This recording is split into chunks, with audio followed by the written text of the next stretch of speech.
Jean-Luc, on avance dans la saison, les enseignements s'accumulent. Quel bilan tu peux tirer de cette étape du Lion d'Angers?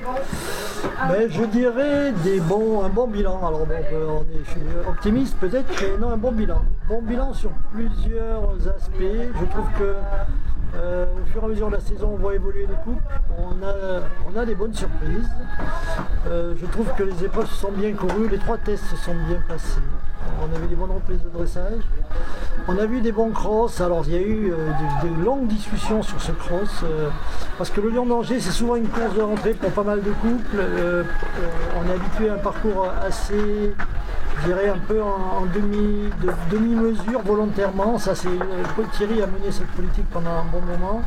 Nous, on avait envie d'avoir un lieu un tout petit peu plus corsé. Pour avancer dans la saison, pour endurcir un certain nombre de couples. Donc il fallait trouver le juste milieu et c'était un peu compliqué. Il y a eu une longue discussion sur le cross. Je rends hommage à Mathieu Grasset qui a un certain feeling pour essayer de trouver des tracés, une succession de sauts, de discussion avec Thierry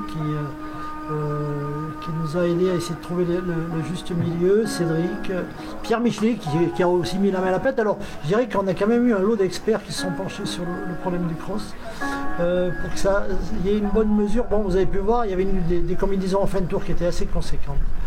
Alors là, on ne veut pas faire de bêtises, on ne veut pas faire peur aux chevaux, mais on a envie de les mettre sur des contraintes un peu supérieures et des gros sauts pour à la fois endurcir les chevaux, mais aussi que les cavaliers soient capables de réagir, de s'adapter et de peut-être un peu aussi banaliser sur des sauts qui peuvent paraître conséquents, des enchaînements complexes, mais dans lesquels il y a des solutions et ils les ont trouvées. Ça s'est bien passé. Je dirais que le saut d'obstacle, on a notre David Gomez qui est super motivé et qui continue à vouloir nous aider avec Pascal Henry qui sont tous les deux qui font une bonne équipe et qui nous ont proposé un CSO costaud mais bien construit, intelligent, dans lequel il y avait des choix de tracés, des choix en termes de contrat de foulée. Et on a vu les chevaux bien sauter. Je trouve qu'on a vu les chevaux bien sauter. On nous avait fait un peu le reproche à Pompadour d'avoir un saut d'obstacle un peu costaud. C'était le Master Pro, on voulait que ça soit à la hauteur. Bon, je ne vais pas revenir sur ce que je vous avais déjà dit, je crois, c'est que on a quand même perdu des fois des places, ou en tout cas on a eu peur, parce qu'on avait des sauts d'obstacle pas top avec notre équipe de France. J'ai quand même envie d'arriver à avoir des chevaux qui sautent bien et des cavaliers qui soient bien dans cette logique-là. Donc c'est pas facile de trouver le bon dosage. Et le saut d'obstacle était assez costaud, mais bien construit, ça s'est super bien passé. Avec des problèmes de temps, mais qu'on retrouve à l'étranger, arriver à faire des tracés serrés avec des chevaux qui continuent à bien sauter. Et bon, là on a eu 2 vrais sans faute, après on a eu des 6 parcours avec un peu de temps. Et ça nous oblige à bosser encore.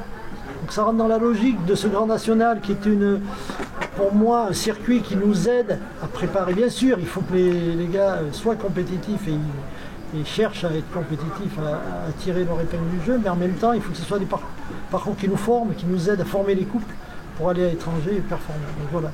Ça, on n'avait pas tout le monde ici, évidemment, parce qu'on en a qui vont partir à Brabham dans pas longtemps, à Mullen, et on en retrouvera d'autres à Vittel. Donc là, on est dans la période dans laquelle ça s'explose un petit peu avec des couples qui vont courir des épreuves ailleurs par rapport à leur saison sportive de préparation, sur éventuellement l'échéance finale, que sont les championnats d'Europe pour cette année. Mais aussi l'idée de la préparation des mondiaux l'année prochaine. C'est un peu arriver à ménager la chèvre et le chou.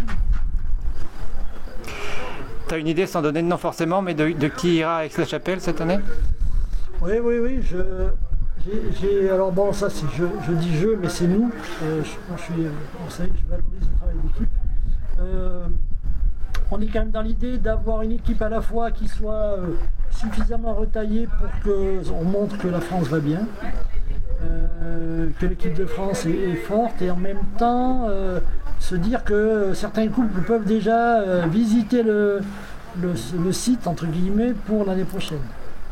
Donc il faut trouver ça, et puis il faut gérer, éviter on n'a pas, vous voyez bien qu'on n'a pas un cheptel énorme, Donc il ne faut pas trop faire courir les chevaux, il faut arriver à les faire courir juste, ce dont on a besoin, pas plus, pas moins. Donc moi je suis dans l'idée d'avoir une équipe forte, si possible avec Aix-la-Chapelle, pour essayer de tirer notre épingle du jeu, et puis en même temps permettre à certains de voir déjà ce qu'est Aix-la-Chapelle, et des chevaux qui doivent rentrer dans les grands stades, et puis vivre déjà cet événement-là. Donc on va faire une côte maltaillée. Ouais. Et sauter sur l'herbe, ça a son importance. Sauter sur l'herbe. Alors sauter sur l'herbe, on va l'avoir à Bramham. J'amène un certain nombre de couples là-bas, sur le 4 étoiles short, sur le 4 étoiles long, pour qualifier certains. Donc on va avoir ça à Bramham, on va le retrouver on a Aix-la-Chapelle, et c'est une bonne préparation pour ce qui nous attend à Blenheim, puisque Blenheim c'est herbe pour tout, le dressage, le CSO, évidemment le cross. Donc voilà, ça avance, on continue. Eh ben, on croise les doigts pour que ça continue de mieux en mieux. Ouais. Merci beaucoup, Jean-Luc.